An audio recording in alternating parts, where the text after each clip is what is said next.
5, 4, 3, 2, 1, 0.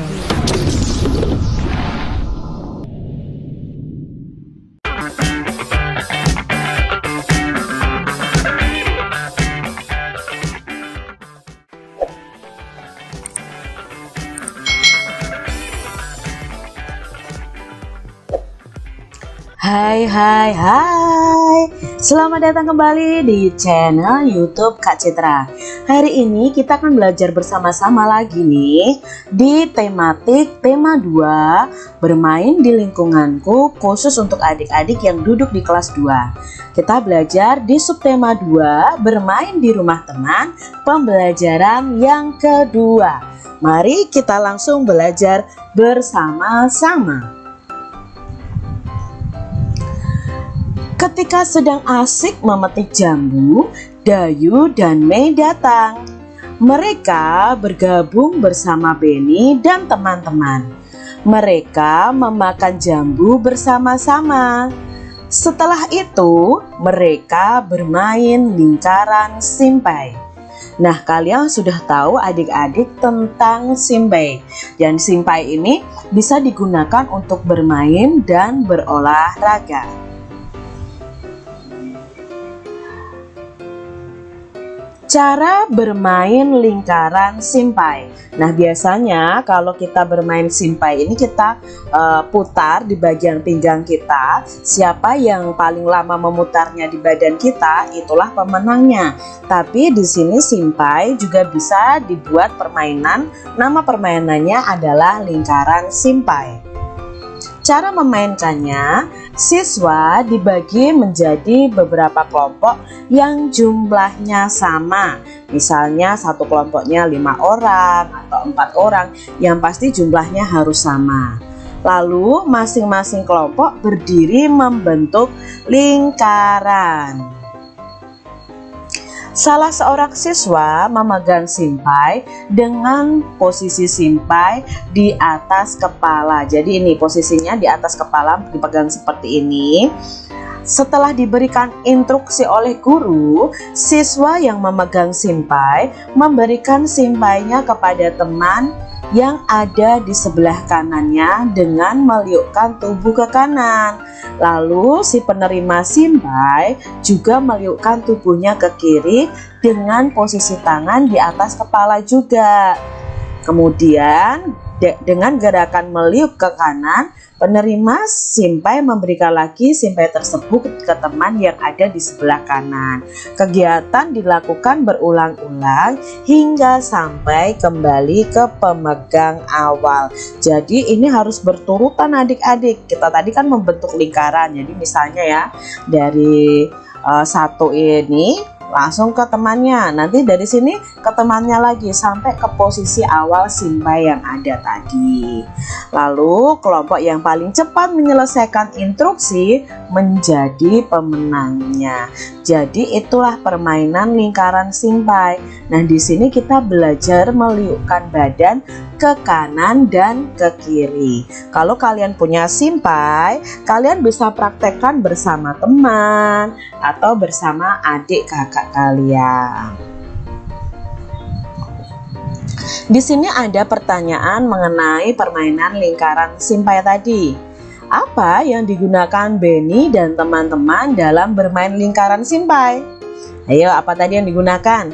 Ya, pastinya digunakan adalah simpainya. Lalu yang kedua, benda apa yang digunakan Benny dan teman-teman dalam memetik jambu? Nah, kalau dalam pembelajaran 1, kita mengetahui bahwa Benny dan teman-temannya memetik dengan galah ya. Yang ketiga, bagaimana bentuk benda-benda tersebut? Nah, bagaimana bentuk simpai, bagaimana bentuk galah? Nah, kalau bentuk simpai itu lingkaran. Galah bentuknya seperti tabung tapi panjang ya, seperti pipa. Nah, itu ya, itu bentuk galah. Bagaimana wujud benda-benda tersebut? Nah, simpai dan galah ini termasuk wujudnya itu termasuk apa adik-adik? Ya, simpai dan galah itu termasuk dalam wujud benda padat. Ingat, wujud benda itu ada padat, cair, dan gas. Benda padat. Benda padat banyak terdapat di sekitar kita. Benda padat mempunyai bentuk yang tetap. Ukuran benda padat juga tetap. Contoh benda padat adalah simpai.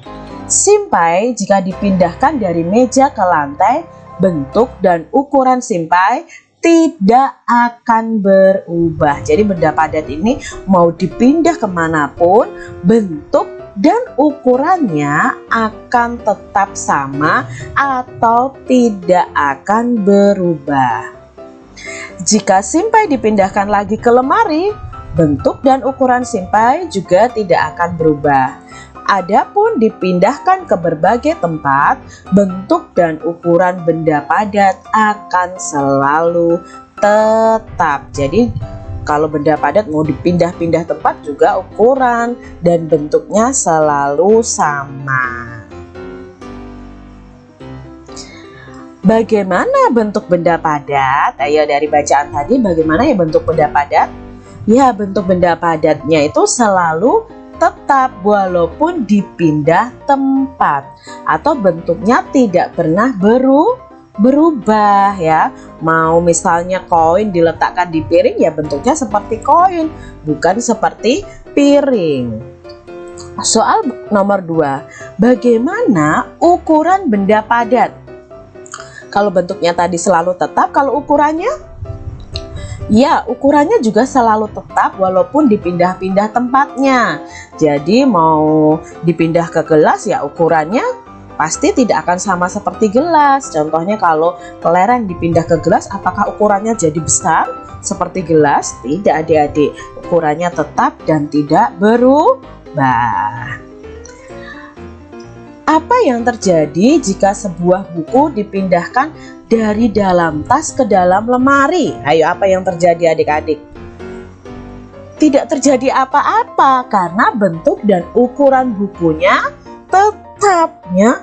Kalau di dalam tas ya bentuknya juga tetap buku, di dalam lemari ya bentuknya tetap buku. Jadi tidak berubah-ubah ya. Bagaimana bentuk buku tersebut setelah dipindahkan? Ya, bentuknya selalu tetap walaupun dipindah tempat, jadi tidak akan berubah. Apa kesimpulanmu dari pertanyaan dan bacaan tadi adik-adik? Nah, simpulan dari Kak Citra adalah bentuk dan ukuran benda padat selalu tetap walaupun dipindah-pindah tempat. Amati benda-benda berikut di rumahmu. Manakah yang termasuk benda padat? Berilah tanda centang pada kolom yang sesuai. Nah, di sini ada macam-macam benda. Kita mau mengklasifikasikan mana yang benda padat, mana benda yang bukan benda padat. Sekarang kursi. Apakah kursi dari ciri-cirinya tadi ya, kalau dipindah-pindah tempat bentuk dan ukurannya tetap sama. Nah, kalau kursi itu benda padat atau bukan benda padat? Ya, kursi itu benda padat. Meja? Meja itu juga benda padat. Kalau minyak? Minyak itu kalau dipindah-pindah tempat apakah bentuknya tetap? Tidak adik-adik, bentuknya berubah. Ketika ditaruh di gelas ya bentuknya seperti gelas. Ketika taruh di botol ya bentuknya seperti botol. Berarti minyak ini bukan benda padat. Kalau vas bunga, ya vas bunga itu benda padat. Televisi, televisi benda padat. Air putih, nah air putih ini bukan benda padat tapi benda cair karena bentuk dan bentuknya itu selalu berubah-ubah sesuai dengan bentuk wadahnya. Nah, sekarang kalau piring adik-adik, piring benda padat. Gelas benda padat juga. Sendok, iya benda padat. Kalau penggaris, ya penggaris juga benda padat. Pernahkah kamu bermain di rumah teman seperti yang dilakukan Benny? Pernah tidak adik-adik? Pasti pernah kan? Rasanya senang sekali ya kalau kalian bisa bermain di rumah teman. Bagaimana sikapmu ketika bermain di rumah teman? Nah, sikap kita harus diperhatikan ketika kita bermain di rumah teman. Saat bermain di rumah teman, sebaiknya mematuhi aturan-aturan yang ada di rumah temanmu.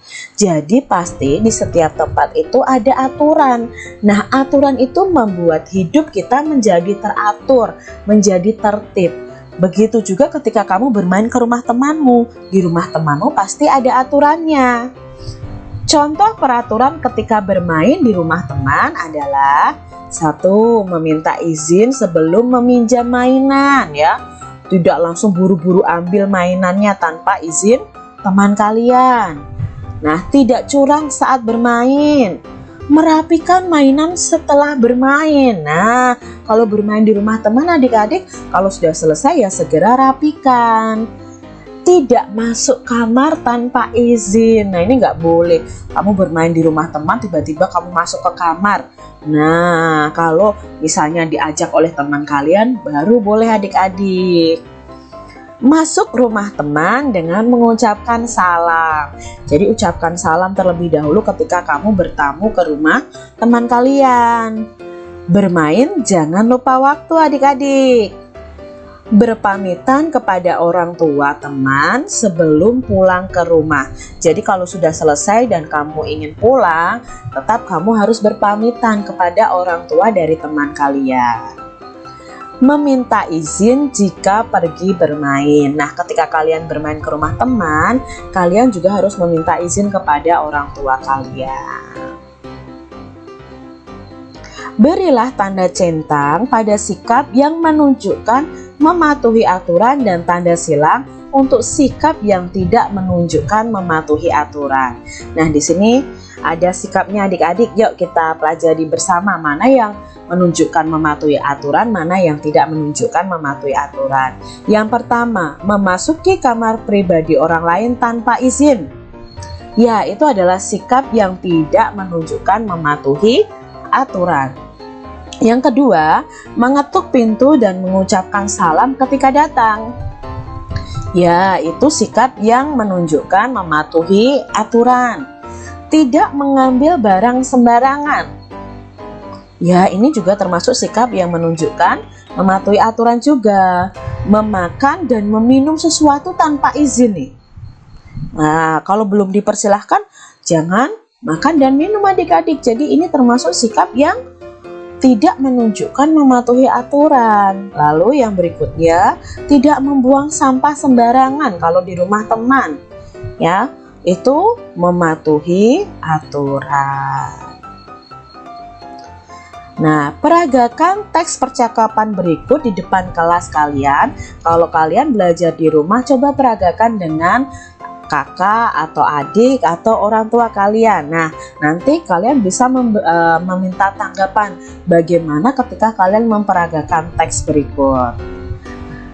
Nah, di sini ada yang berperan jadi Benny, ada jadi Lani. Nah, nanti kita lihat peraganya siapa saja. Lani, aku lihat dari tadi kamu bolak-balik ke halaman belakang. Ada apa? Itu tanya si Benny. Lalu Lani menjawab, aku mencari tempat sampah, Benny. Aku mau membuang sampah makananku. Lalu Benny berkata, lebih baik langsung tanya saja ke Udin.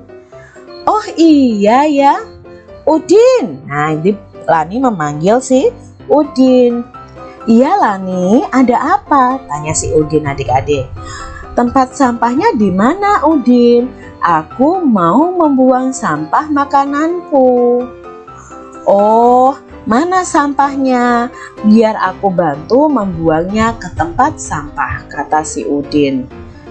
Wah, terima kasih banyak Udin. Itu ucap si Lani. Nah, ini kalian bisa peragakan dengan teman-teman kalian, lalu minta tanggapan teman-teman kalian. Apakah kalian memperagakan dengan baik? Apa yang diceritakan pada teks percakapan di atas? Iya, si Lani ingin membuang sampah. Nah, kalau di rumah teman jangan buang sampah sembarangan, tapi tanyakan di mana tempat sampahnya ya. Bagaimana menurutmu sikap Lani, Beni, dan Udin? Ya, mereka anak yang baik, anak yang sopan, sikapnya juga baik karena menjaga kebersihan. Apa yang patut ditiru dari sikap mereka? Ya, mereka menjaga kebersihan, lalu sikap mereka yang saling tolong-menolong. Tadi ya, Udin menolong si Lani untuk membuangkan sampahnya. Itu yang patut kita tiru adik-adik. Nah, demikian tadi pembahasan kita untuk mata pelajaran tematik di tema 2, subtema 2, pembelajaran yang kedua. Kak Citra berharap apa yang Kak Citra sampaikan ini dapat kalian pahami. Jika ada pertanyaan, kalian boleh tulis tuh di kolom komentar. Terima kasih sudah belajar dengan Kak Citra dan sampai jumpa kembali di video pembelajaran selanjutnya. Tuhan memberkati. Jangan lupa tekan tombol subscribe, lalu tekan loncengnya, tekan juga tombol like, lalu share ke media sosial kalian. Jangan lupa untuk ikuti media sosial Kak Citra. Terima kasih.